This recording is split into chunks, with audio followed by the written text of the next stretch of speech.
오늘 하나님 말씀은 참 신비롭고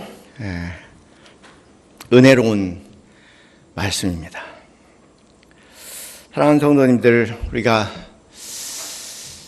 푸른 하늘을 봐도 한 점 구름 없는 하늘을 봐도 신기롭고, 뭉게구름이 있는 하늘을 봐도 신비롭고, 조갑이 구름이 있는 하늘을 봐도 신기롭고, 한밤중에 우주를 보면은 참 신기하잖아요.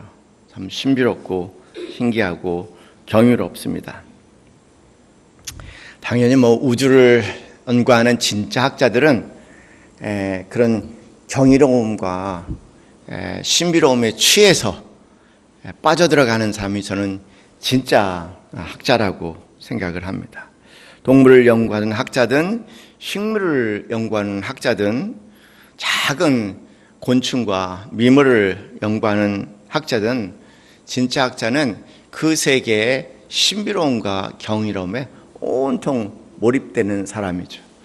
진짜 하나님의 사람도 역시 이 하나님의 말씀을 바라보면서 이게 하나님의 말씀이라는 그 신비로움 가운데서 당연히 경이로움 자세로 아마 보게 되지 않을까 생각합니다. 세상에 제일 불행한 것은요, 이 신비로움과 경이로움을 상실하는 것처럼 불행한 일은 없죠. 세상 보면은 굉장히 논리적이고 그리고 사변적인 사람들처럼 인생이 빡빡하고 그리고 여유가 없는 삶이 없다면 모든 것에 신비로움을 볼 수 있는 사람처럼 아마 풍성한 삶이 어디 있을까 생각을 하게 됩니다. 가만히 살펴보면 개미 왕국 하나를 보더라도 그렇죠. 동물의 왕국을 볼 때마다 또 그렇지 않습니까? 그 신비롭고 놀라움. 그것을 우리 살아있게 하는 거거든요. 요새 사람들이 이런 자연을 상실했다는 얘기는 바로 그런 신비로움과 경이로움을 상실해서 기껏해야 그 신비로움과 경이로움을 경험하기 위해서 번지점프 정도나 뛰어야지 뭔가 이런 어떤 흥분감을 경험할 수 있는데 지금도 생각이 나요. 옛날 그건 몇 년입니까? 우리 남서울교회 있을 때 중고등부 수련회 하고 장원구 목사 저랑 몇몇 친구들 저쪽에 속초 갔다 오다가 미시령 고개에서 우리가 같이 또 노래 불렀었죠, 그죠? 그때 이게 없어서 너무 피곤해 인생이. 이게 없어서 세상이 어디에 와서 어디로 가는지, 세상이 어떻게 만들어지고 세상이 어떻게 운영이 되는지, 그래서 무엇에 맞춰서 어떻게 살아야 될지, 세상과 우주의 이치는 무엇일까, 그런 생각들은 늘 인간들이 가장 궁금하게 생각했던 겁니다. 그래서 이제 문화마다 또 다른 용어들이 있어요. 예를 들어서 동양에서는 세상이 돌아가는 이치, 이 이치를 배워야 된다. 그래서 이제 이 동양에서 얘기하는 세상의 이치, 그러면은 여러분 도, 그런 얘기 많이 들어보셨잖아요. 도, 길도자, 영어로는 해석을 하면은 the way라고 그렇게 되어 있습니다. 예수님이 쓰신 용어가 좀 비슷하지? 예수님 나는 길이요 진리요 생명이라고 말씀하실 때 the way, 동양 사람들은 도, 거기에 이제 모든 이치가 있다. 그 도에 따라 살면은 된다. 도에 따라 살면은 말 그대로 가장 지혜롭게 세상을 살아갈 수 있다. 그렇게들 생각을 하는데 정작 도가 뭐냐 그러면은 설이 보통 많은 게 아니에요. 그놈의 도에 대한 설이 보통 많은 게 많습니다. 그러니까 도는 얘기하지만 정작 그 도가 뭔지에 대해서는 의견도 많고, 그럼 그 도를 어떻게 얻고 깨달으냐? 그러면 거기에 대해서도 의견이 분분합니다. 인도에서는 그 도를 다르마라고 얘기를 하죠. 그 다르마에 따라 살면은 지혜롭게 살 수 있다. 그렇게 얘기를 합니다. 그런데 오늘 성경 말씀은 한마디로 그냥 지혜다 이렇게 말씀을 하십니다. 우리 계속 보고 있지 않습니까? 그 지혜에 대해서 오늘 역시 의인화된 지혜가 22절에 그렇게 말씀하십니다. 여호와께서 그 조화의 시작 곧 태초에 일하시기 전에 나를 가지셨다. 지혜가 얘기하는 거예요. 그래서 나라고 얘기하는 것은 지혜를 얘기합니다. 인칭화된, 의인화된 지혜를 얘기합니다. 그 여기 보면은 이제 그 23절에 반복해서 말씀하시는데 그 지혜에 대해서 지혜가 나를 가지셨는데 만세 전부터 태초부터 땅이 생기기 전부터 내가 세움을 받았나니라고 말씀을 하세요.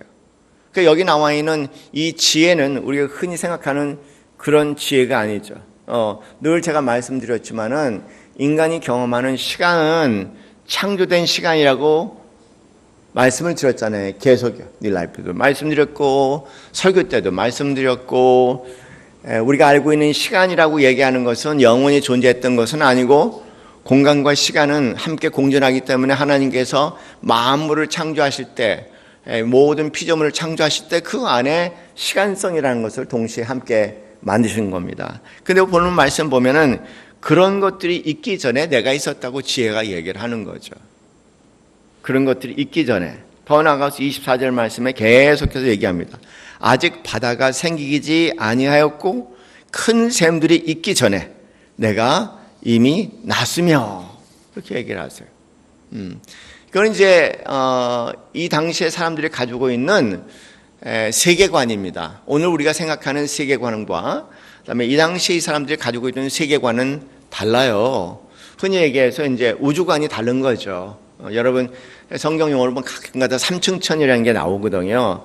대개 보면 이 당시만 보더라도 우주관에 대해서 3층으로 생각했습니다. 공중과 새가 날아다니는 그 세계를 1층천이라고 얘기를 했고요. 그 당시의 세계관이야. 그 당시의 자연 물리관이라고 얘기할 수 있겠죠. 그 다음에 별들이 있어. 근데 그분들 생각하기에는 그 별들이 무슨 철판 같은데 이렇게 매달려 있다고 생각해. 이것처럼 이렇게 매달려 있다고 생각해. 그래서 철판까지 이렇게 매달려 있는 것을 2층 천이라고 얘기한 거예요. 그리고 이것을 넘어서 하나님이 계신 것을 3층 천이다. 그 3층 천 용어는 구약부터 바울도 인용한 단어예요. 그런 개념에서 오늘 24절에 바다에 대한 얘기, 큰 샘에 대한 얘기가 그런 세계관에서 묘사하고 있는 겁니다. 그래서 25절 말씀, 산이 세워지기 전에 언덕이 생기기 전에 내가 이미 났다. 내가 이미 존재했다. 모든 피조물이 있기 전에 그렇게 말씀하시죠. 26절에 하나님이 아직도 땅도 들도 세상 진토의 근원도 짓지 아니었을 때라 이렇게 반복해서 시간성에 대해서 이렇게 말씀을 합니다.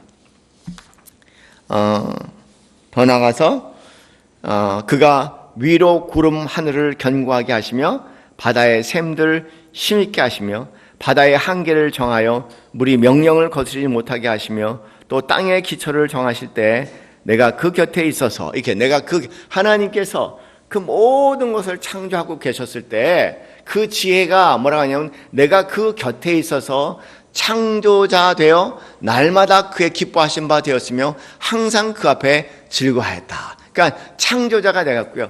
그 하나님께 여호와 하나님께 천지를 창조하시는데 이 지혜가 뭐냐면 그 하나님과 더불어 창조가 되어서 하나님과 더불어 창조하는 그 모든 것들을 기뻐하고 그 앞에서 그를 즐겼다. 마치 무슨 표현 같으냐면 하나님께서 천지를 창조하시고 그 첫째 날, 둘째 날, 셋째 날 창조하실 때마다 뭐라고 얘기했습니까? 보시기에 좋았다. 이 표현이 여기 나와니까 그의 기뻐하신 바가 되어 항상 그 앞에서 즐거워했다.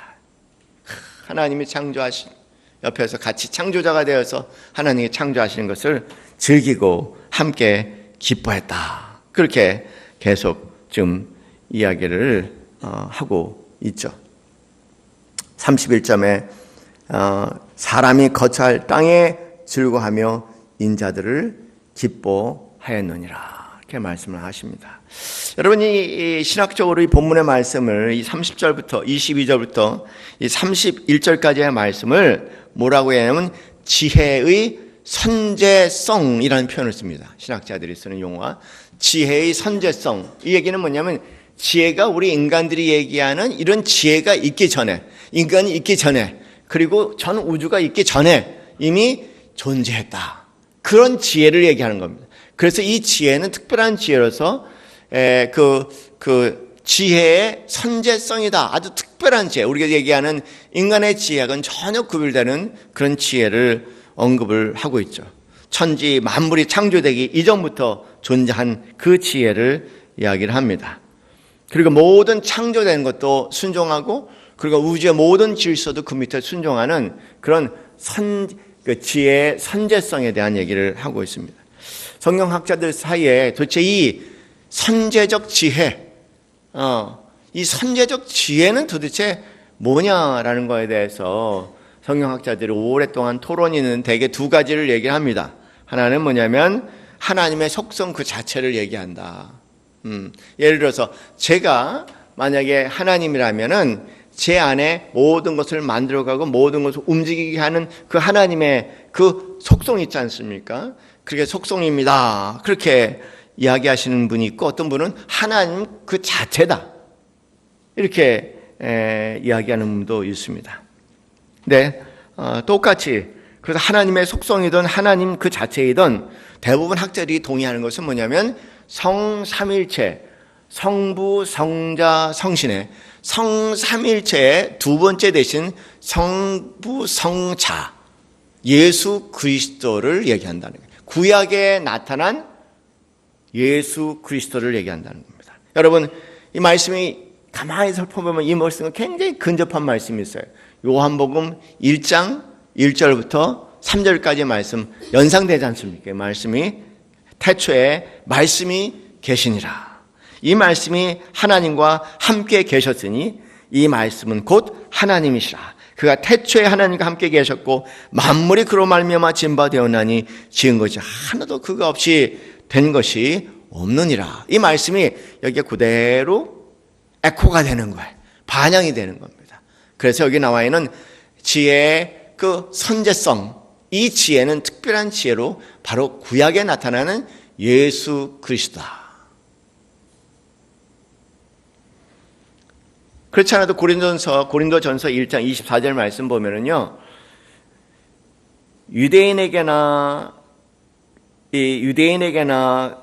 그 헬라인에게나 그리스도는 하나님의 능력이요 하나님의 지혜라라는 단어가 여기 등장하는 거예요. 그러니까 그리스도가 하나님의 지혜, 이 여기 나와 있는 하나님의 지혜라는 단어나 여기 등장하는 지금 잠언에 계속 등장하는 이 지혜, 인격화된 지혜, 이 지혜가 같은 것을 의미한다는 겁니다.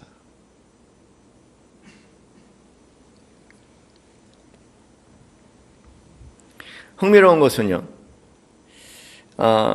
그리스 사람들이 만물을 존재하게 하고 만물을 돌아가게 하는 그 이치를 그리스 사람들은 로고스라고 얘기했어요.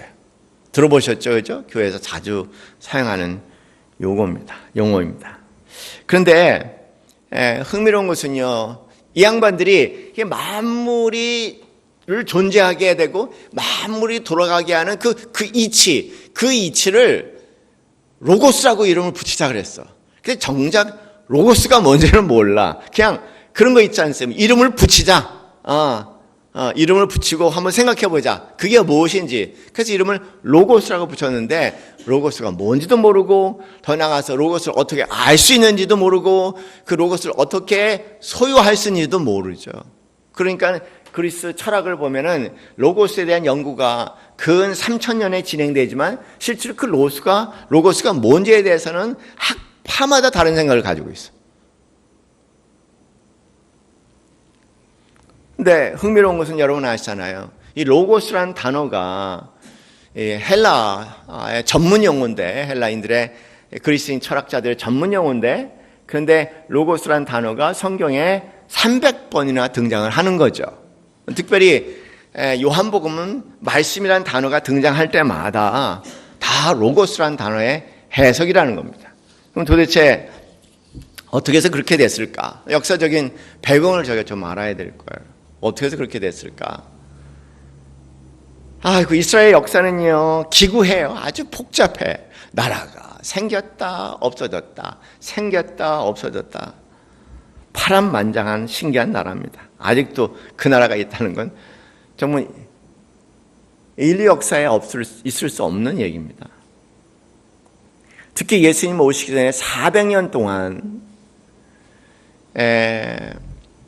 그 그리스와 로마 세력에 종속되었었습니다. 400년이면 굉장히 긴 거예요. 만약 한번 생각해 보세요. 우리나라가 일본에 400년 동안 그 밑에 있었다고 생각합시다. 일단은 중국에 400년 동안 있었다고 생각해 봅시다. 과연 한민족이 존재할까? 그런 상황을 여러분 생각해야 돼요. 그런데 당시에 그 로마든 그리스든 그들이 쓴 용어가 헬라어고 그들이 그 토착화시킨 문화가 헬라 문화예요. 그러니까는 자손이 400년 동안 계속 자기네 말을 쓰지 못하게 하고, 그리고 헬라어로 모든 거래를 하는 관공서로부터 시작해갖고 무역, 하다못해 작은 장사, 세금 내는 것까지 다 헬라어로 해야 되는 거예요. 문화도 점점점 헬라어로 돼가는 거죠. 그러니까 몇 세대에 400년이면 도대체 몇 세대를 계산해야 될까? 수많은 세대를 거쳐오죠. 그러니까 젊은 사람들이 세대를 거쳐오면서 다 헬라화 돼버릴 수밖에 없어요. 언어도 헬라어요. 그리고 문화도 헬라어야. 더군다나 이스라엘 중심으로 살고 있는 사람들은 소수고요. 대부분 살기 위해서 쫓겨나다 보니까는 온통 지중해 근처에 흩어져 사니까 그건 유명한 디아스포라라는 민족이 됐지 않습니까? 흩어진 민족이에요. 그렇게 살아가는 사람들이야. 그래 더 그 사람들 더 헬라 문화에 익숙할 수밖에 없어요. 왜냐하면 히브리 문화를 접할 기회가 없으니까. 성경책을 히브리 말로 써져 있는 성경책을 읽는데 무슨 말인지를 모르겠는 거예요. 선생도 잘 몰라. 그래서 학자들이 모여서 70인의 학자들이 모여서 고민을 하다가 결정을 내린 거죠. 야, 우리가 감히 이 히브리 말을 이거를 번역을 해야겠다. 막 갑론을박이 많아요. 이게 하나님의 거룩한 말씀이 히브리 말은 뭐 하나님의 말이라고 생각했는데 이거를 헬라 말로 번역을 해야 된다는 거에 대해서 반대하는 사람들이 굉장히 많았어요. 그러나 실제적으로 아무도 말씀을 모르니까 그러니까는 이 말씀을 그냥 이제 그러면 번역하자. 그래서 70명의 학자들이 아주 최상의 학자들이 모여서 이 히브리 말 성경책을 헬라 말 성경책으로 번역을 하죠. 그 번역한 책이 BC 300년 전에 완성된 70인 역이라는 책입니다. 그게 헬라어예요. 오늘 우리가 갖고 있는 이 구약의 해석은 원래 히브리 성경은 없어요. 원래 히브리 성경은 없습니다. 여기 나와 있는 이 구약 전체는 그 70인 역이 해석이 된 거예요. 우리가 쓰고 있는 우리 개신교에 쓰고 있는 이 구약도 70인 역을 다시 해석한 그런 말씀입니다. 그런데 원래 이제 이 성경 말씀에 나와 있는 하나님의 말씀, 이 말씀을 히브리 말로는 나브루라고 얘기합니다. 나브루. 나브루가 이게 하나님의 말씀이야. 근데 이 성경에 나와 있는 하나님 말씀이라는 단어가 70인 역으로 다 해석될 때마다 이제 이 단어를 헬라어로 선택을 해야 되는데 그 선택된 단어들이 일체의 로고스라는 단어예요. 그렇게 당연히 성경 말씀에 여기 나와 있는 로고스라는 것은 헬라 말이지만 그 의미는 히브리의 개념을 그대로 담고 있고, 그리고 우리 흔히 생각하는 그리스 사람들이 생각하는 어떤 그런 만물의 기원으로서의 그런 어떤 추상적이고 개념적인 철학적인 그런 로고스의 뜻도 담겨 있습니다. 왜냐하면 예수 그리스도 하나님이 만물의 근원이셔. 그렇지만 그것을 넘어서 뭐냐면은 그분은 인격체이신 하나님, 천지를 창조하신 인격체이신 하나님이다. 그런 얘기죠. 그래서 예수 그리스도를 로고스라고 얘기할 때는 뭐냐면 만물을 창조하시고 만물을 유지하시고 만물의 이치가 되시고 만물에게 살 길을 가르쳐 주시는 길이요 진리요 생명이신 인격체인 예수 그리스도를 그대로 로고스라는 이름을 붙인 겁니다.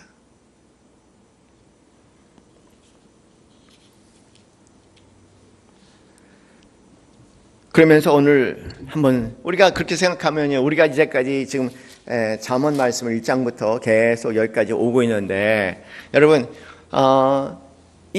여기 나와 있는 지혜라는 것이요, 곧 예수 그리스도시고, 이 지혜라는 것이 곧 하나님이라고 생각한다면, 여러분 이 말씀에 대한 우리의 자세가 부들부들 떨리지 않겠습니까? 부들부들 이거 베개 베고 잘 수 있겠습니까? 하나님 말씀인데, 천지를 창조하신 하나님 말씀인데 어떻게 이거를 머리에 대고 잠을 잘 수가 있습니까? 하여간 야단 맞을지 모르면 많이 해. 무지가 병이잖아요. 무지가 악이라고 얘기하지 않습니까? 막 가슴 떨리고, 하나님 말씀이야, 하나님 말씀이야. 하나님, 이걸 뭘 공부해? 감동을 해야지. 왜 이걸 공부를 하냔 말이에요. 경이로움으로 그냥 대하기만 해도 복이 되는데 이거를 쪼개고 갈르고 설명하고 그게 되냔 말이에요, 이게요. 그것이 구약의 사람들의 성경을 대하는 태도예요. 공부하라고 있는 게 아니에요. 깜짝 놀라고 가슴 설레고 두근거리고, 말 그대로 정말 하나님 말씀, 특이한 거야. 무슨 책이야 이게? 이게 무슨 책이냐고요? 도서관에 있는 무슨 책이냐고요 이게? 사람들이 쓴 무슨 책이냐고요? 이게 무슨 소설이냐고요? 무슨 이야기냐고요? 왜 그렇게 있냐고요? 이건 하나님 말씀이에요. 천지를 창조하신 하나님 말씀이란 말이에요. 그럼 경이로움으로 정말 보물 아니에요. 이제 32절에 그렇게 말씀하십니다. 아들아, 아들들아, 이제 내게 들으라. 내 도를 지키는 자가 복이 있느니라. 원래 원전에는 아들들아, 이제가 아니라 이제 아들들아 이렇게 나와 있어요. 그러니까는 이제 아들들아라고 얘기. 앞에 얘기를 다 들었지 않냐 이제. 내가 여기까지 오기까지 지혜에 대해 내가 많은 얘기를 했지 않냐. 그러니까 이제는 그 얘기를 다 들었으니까 이제 내게 들으라고 얘기를 합니다. 그러면서 내 도를 지키는 자가 복이 있다. 그렇게 말씀을 하십니다. 말씀을 이제까지 들은 내용을 보면 되게 8장 그 1절부터 쭉 말씀을 보면은요, 1절부터 5절까지는 이제 지혜가 우리를 초청하는 거예요. 이분이 내게로 오라, 내게로 오라, 내게로 오라, 오라, 오라, 오라. 찬송가 오는 한 구절 같죠. 네, 오라, 오라고 그렇게 간절하게 부르시는 말씀이 지혜가 1절부터 5절까지 나와 있다면 6절부터 22절까지의 말씀은 이제 지혜가 얼마나 소중한 건가 얘기하셨어요. 네, 지혜가 얼마나 소중한 건가. 그러면서 지혜의 진실함, 진리됨에 대해서 말씀하시고, 지혜의 아주 고귀함에 대해서 말씀하시고, 지혜의 강직함에 대해서 말씀하시고, 지혜가 가지고 있는 계략과 지식에 대해서 말씀하시고, 지혜의 신실하심에 대해서 말씀하시고, 그 지혜의 말씀이 우리 삶에 얼마나 유익한가, 지혜의 유용함에 대해서 쭉 말씀을 하십니다. 그리고 우리가 읽은 22절부터 31절까지의 말씀은 그분이 누구냐면은 천지를 지으신, 내가 누구냐면은 바로 하나님과 더불어 온 세상을 진 하나님의 지혜요, 성육화된 지혜요, 예수 그리스도라고 오늘 그리스도인은 그렇게 해석할 수 있는 말씀이죠. 그러니 뭐라고 얘기했습니까? 그러니 어떡하라니? 귀를 그려 들으라. 내 도를 따르라는 거예요. 내 길을 따르라는 겁니다. 내 길을 따르라고 그렇게 간절히 얘기하세요. 그러면서 도를 지키는 자가 복이 있느니라. 뭐 복이 딴 데 있겠습니까? 천지를 지으신 하나님 그 말씀 이치에 따라서 살면은 인생이 참 대단한 거 아니겠습니까? 그게 복이죠. 복이죠. 때로는 듣기 싫을 때가 있나 봐. 그래서 33절 말씀에 우리의 성정은 딴 데를 가기 원하니까, 우리 성정은 딴 데를 게으른 성정이잖아요. 그래서 33절 말씀, 훈계를 들어서 지혜를 얻으라. 그것을 채워 버리지 말아라. 아이고 구창고 싫어도, 그래도 네 자신을 채찍질해서 훈련시키라는 거예요.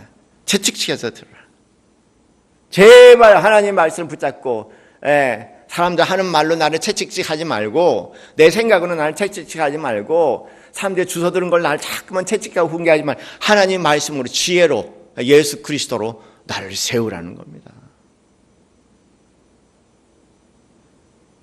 그러면서 누구든지 내게 들으며 날마다 내 문 곁에서 기다리며 문설주 옆에서 기다리는 자는 복이 있다. 이 표현은요, 여기 그림 단어들이 많이 등장합니다. 이 그림은 뭐냐면요, 여러분, 그 왕이 있지 않습니까? 왕이 이제 있어. 그러면은 뭐 내실이라든가 주위에 사람들이 몇 시간 대기하고 있을까?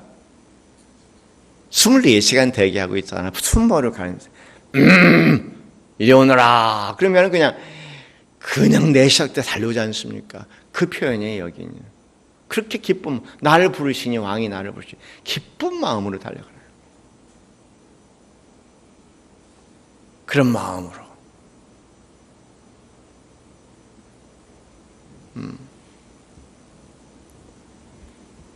그냥 예수가 나를 오라 하네. 그러면 기쁜 마음으로 뛰어가라. 예수가. 예배 시간이 됐네. 기쁜 마음으로 뛰어가라는 거예요. 말씀을 나누는 시간이 됐네. 기쁜 마음으로. 성도들의 만남과 기도 시간이 있는데 기쁜 마음으로. 그러면서 35절 말씀에 대저 나를 얻는 자는 생명을 얻고 여호와께서 은총을 얻을 것입니다. 그러나 나를 잊는 자는 자기의 영혼을 해하는 자라. 나를 미워하는 자는 사망을 사랑하느니라. 그래서 살아도 죽어 있는 자가 된다, 그 얘기죠. 살아도 죽어 있는 자가 된다. 여러분 어떻게 감동하신지 모르겠지만 저는요, 알았어요. 수많은 연구를 하고 수많은 공부를 하고 알았어요.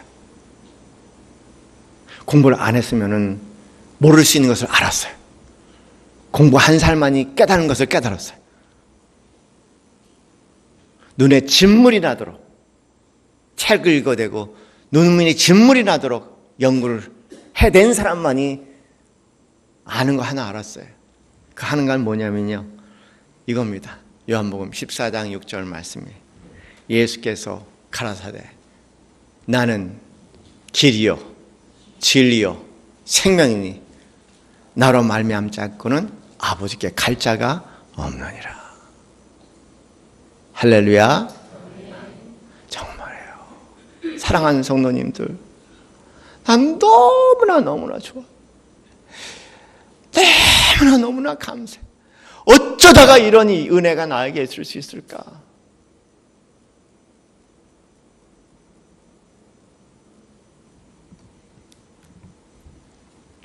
그분이 내 삶에 없다면 내가 어떻게 살까 지금?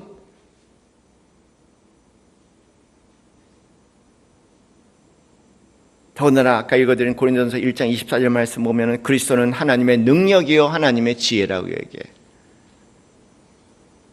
제가 주일날 잠깐 그런 말씀을 드렸죠. 참 인간적으로 얘기하면은 어려운 환경 가운데 있으면서 부모의 도움 받지 않고 그냥 받을 수 없는 거죠. 그렇게 자라면서 참 그게 힘들고 어려웠는데 어느 날 돌아보니 부모의 손길이 없는 것에 하나님의 손길이 있었다. 내 삶에 이루는 모든 것들이 하나님의 손길이었다, 우리 부모의 손길이었다면 나 그 하나님 만날 수가 없었는데 가만히 돌아보니 거기에 부모의 손길이 하나도 없으니, 그러니 나를 여기 있게 하신 것은 여호와 하나님이시지. 그렇잖아요. 난 그날 알았어. 그날 진짜 마음으로 천지를 주신 여호와 하나님이 나의 아버지시다. 정말 다가왔어요. 나의 아버지라. 들어보니까 너무나 많은 기적과 이사들이 있었던, 숨 막히는 순간에 참 하나님께서 풀어주신 많은 기적 같은 사건들이 있어.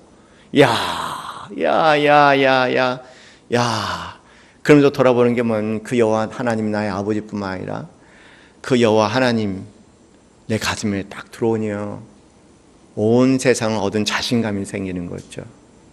너무 신기한 일 중에 하나가 그건 것 같아요. 온 세상을 얻은 자신감. 온 세상을 얻은 자신감. 그리고 그 안에 더 깊이 들어가니까 하나님의 거룩함을 옷을 입혀주시더라고요. 거룩함을 옷을 입혀주시는 거예요. 내가 거룩하려는 옷을 입으려고 한 거 아니라 거룩함을 옷을 입혀주시니까는 그 모든 더 이상 싸울 게 없는 거야. 유혹과 싸울 게 없는 거예요. 거룩함을 입혀주시니까. 그전에 입으려고 애를 썼는데 입으려고 애쓰는 건 안 돼. 입혀주시니까 되는 거야. 그래서 제가 알았어요. 예수 그리스도는 하나님의 뭐라고요? 능력이라는 거예요.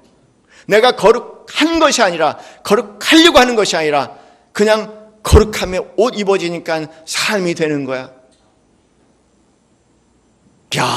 하나님의 나의 능력이야. 하나님의 나의 지혜가. 그러니 뭐라고 얘기하겠습니까? 내 지혜로 도무지 깨달을 수 없는 신비로운 하나님의 지혜, 예수 그리스도를 내가 알게 된 거예요. 어떻게? 나도 몰라. 어떻게? 나도 몰라. 공부를 했다고? 아니야. 똑똑하다고? 아니야. 잘 살았다고? 아니야. 못 살았다고? 아니야. 너무 신기한 거예요. 내가 어떻게 그 예수를 만나게 되었을까? 나 너무나 신기해요. 생각만 하면 놀랍고 감격스럽습니다. 모르겠어요. 저는 가슴이 뛰어. 가슴이 뛰어요. 이제는 설레고 그분 만나면 어떨까? 어떤 인간도 인간의 지혜를 깨달을 수 없는 하나님의 신비로운 지혜, 내게 알게 되었으니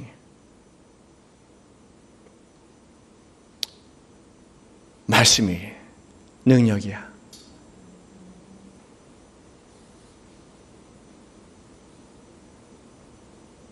우리 남수리 예수교 성도님들 다 그렇게 예수 중독돼 사시는 분들이시기 바랍니다. 그러면 온 세상이 깨끗해질 거예요. 내 몸과 마음도 깨끗해지고요. 내 몸과 마음의 병도 다 날 겁니다. 오로지 예수 그분의 황홀함에, 그분의 구원의 손길에 묻혀 사시는 여러분 되시기를 주님의 이름으로 축원합니다.